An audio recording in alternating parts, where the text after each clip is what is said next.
This is question 11. Question 11 says to rotate the shape 90 degrees clockwise about the point O.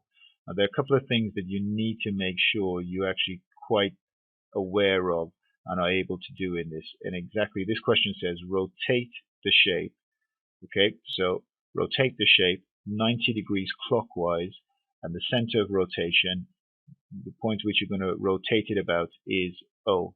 Make sure you use tracing paper when you're doing this, and also understand what clockwise and anti-clockwise means. So clockwise in the direction of a clock, right? Anti-clockwise, opposite direction.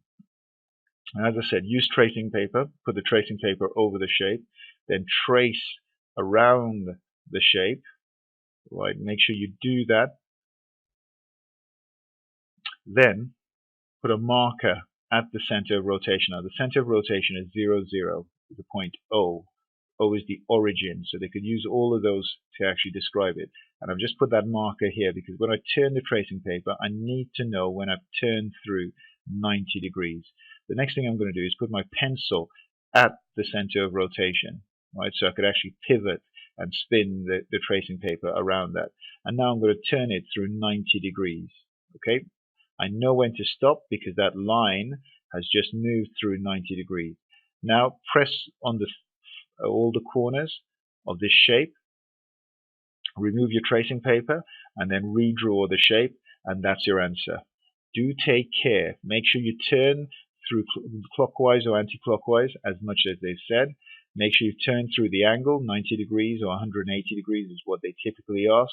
And do put your pencil at the center of rotation. The center of rotation is O. It is there. They might call it the origin or 0, 0. This is straightforward. Make sure you can do it and get all the marks in it. Let's look at part B. Describe fully the single transformation which maps the shape P to the shape Q. Now think about all the different types of transformation you know. Use the acronym TREE: translation, rotation, reflection, enlargement. This is not an enlargement, it's not a rotation, it's not a reflection, it could only be a translation. So do put translation, and remember we're going from P to Q, right? The question says P onto Q, so we're going from P to Q.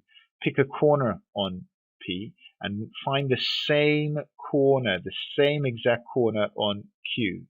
And now you need to work out how many across you go, how many up or down you go. So we're going to put a translation vector. Remember, the top number is how much you move left or right. The bottom number is how much you move up or down.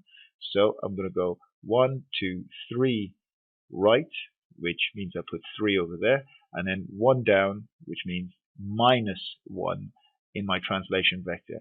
Very, very straightforward question. You should be pretty good at this, and you should be able to get full marks in it. Understand it completely and get all the marks.